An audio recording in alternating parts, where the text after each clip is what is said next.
start, please all rise and let's pray.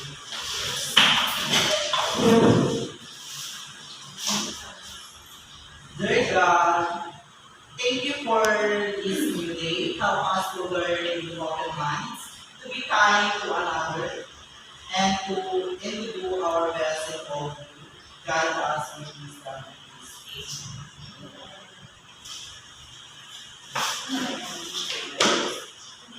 So before we start to our new lesson, can someone recall what was our last lesson is all about?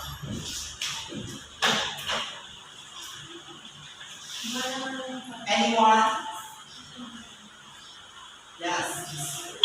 So our last lesson is about part of the local position. No.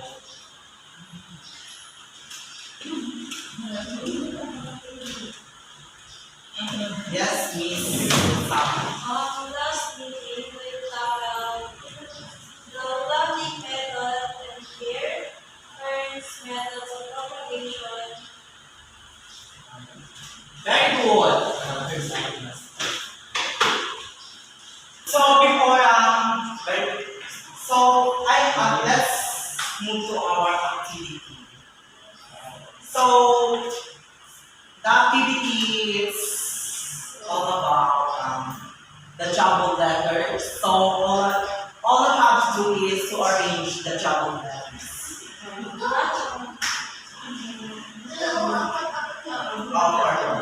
You know okay, this is the one I use.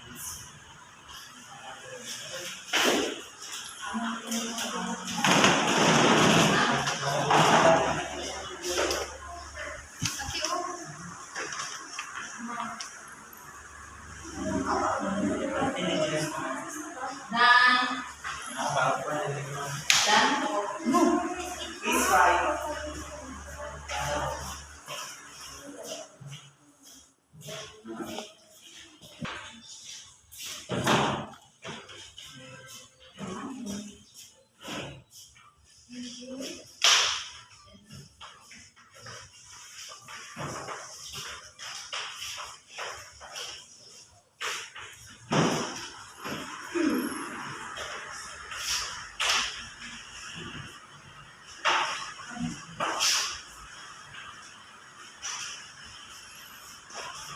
Okay, very good. So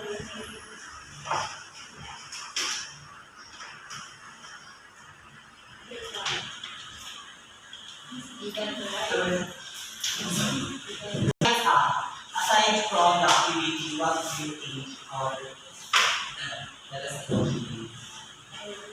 Yes, please. I think it's all about planting method and care involves and plants and its methods of propagation. Very good.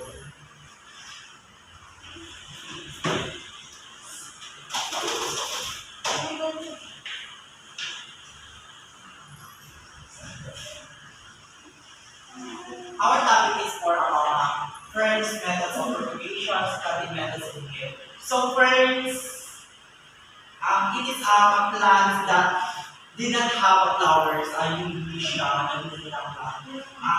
ferns generally used by producing spores in the flowering plants and have no stems in leaves. Alam niyo ba yung anong ferns plants?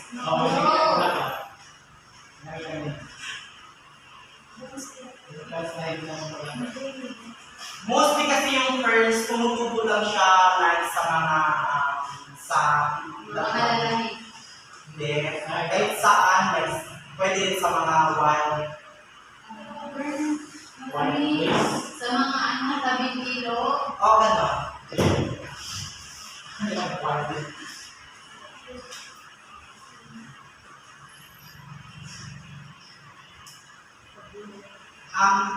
Ferns can be propagated through both sexual and asexual methods.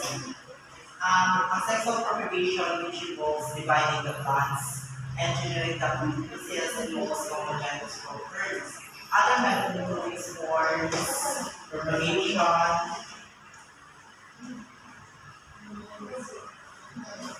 and some cases fruit and transplantations.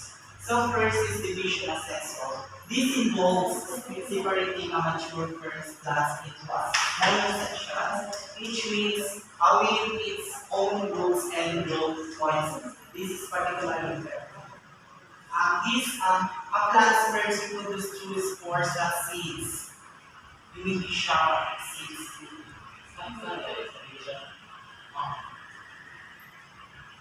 It is a method where a new plants are deleted from a part of the parent plants or spores. This process is generally identical on screen division is easily types of sexual propagation. Involves dividing a class into two or more each with and couples or pentagram. That is a division, parang division. Para sinabi ni Jeremy. Next is formulation. Sexual. First, introduce sexuality choose for tiny, productive units from any structures. Clustered and group of on the underside of plants. These spores are the plant's equivalent of seeds, but their propagation requires more specialized skills. Alam niyo yung spores? Spore. Yun yung yung parang tumutubo siya sa damo ng siya. Parang may seeds. May seeds na tumutubo sa damo. Ganito siya, Hindi siya seed. Ano tawag yan? Spore.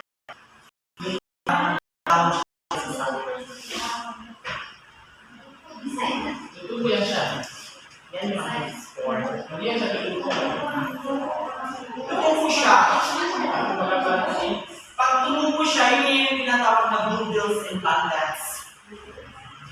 Ganito siya, yung daning plants.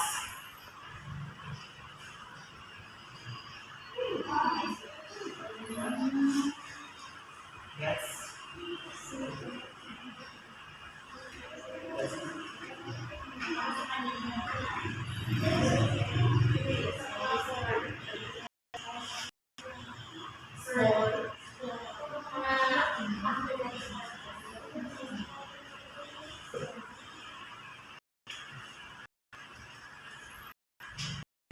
So, speaking of bundles, bundles are small bundles like structures that develop on the front leaves of certain species. They are typically formed along the stems like axis of the front or on the underside of the leaves.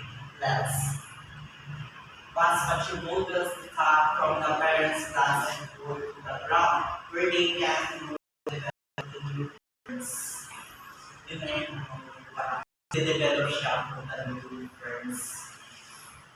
So the plantets is also known as a proliferous buds or small funky plants that develop on the fronts of some ferns, unlike bundles plantlets. Plantlets typically have visible roots and leaves while still attached to the ferns from. Yun na yung sinasabi ko sa inyo. Yung sa ako pinagkasi. So next is proliferation. In some cases, ferns can be propagated from roots cutting or roots propagation.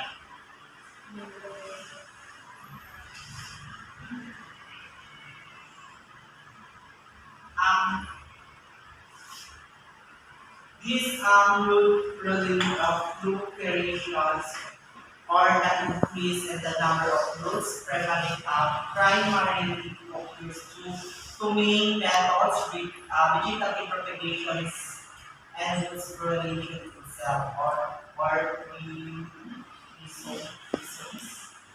rhizomes. Pwede din siya sa roots na ikatang kung gusto niyo. Roots na kaya. Hindi, kung gusto niyo oo. Pwede din sa roots na yun. Pwede mo siya ganyan na. Pwede mo siya ganyan. So next is crown cutting. Cuttings from the ferns leaves can also be used to propagate ferns, especially for species like rabbit foot ferns. Front cuttings or leaf cuttings are a way to propagate ferns by leafy portions of ferns, fronds encouraging them to root and grow. And the new plants, some ferns like those with bluebills on their fronds can be propagated by simply rooting those bluebills.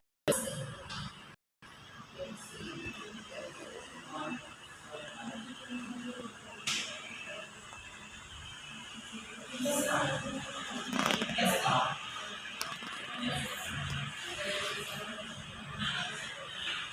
planting method and care. So first is soil. This is planting method. So first is planting method. We have first is soil.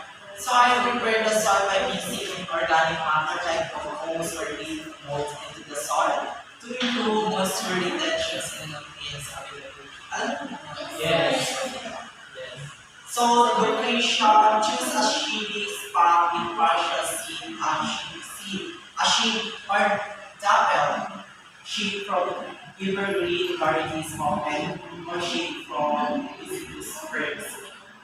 Yung location kasi, Location sa friends. I think pwede sa kayo. No. Like sa mga tubig, yung mga Sa mga malapit. Malapit sa mga Malapit na tubig. ilog. Awal pa yun. Kasi yung ay malapit. Minsan ba may ano tawag yan? Yung parang tubig. Nasa moist yung soil. Hindi siya nag-dry. Hindi yan siya pwede sa dry.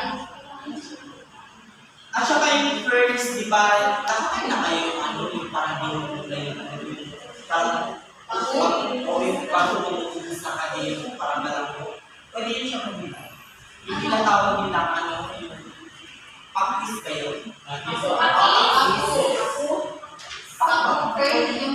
Yung sa gitna, tumutulis sa kanya yung parang stick na malabo. Ano? Sa is? Yung Yung mga bako. Okay, Bako sa pakis yung tawag. Pako! ano yan? Ay, masarap yan. Kasi nakakain na rin.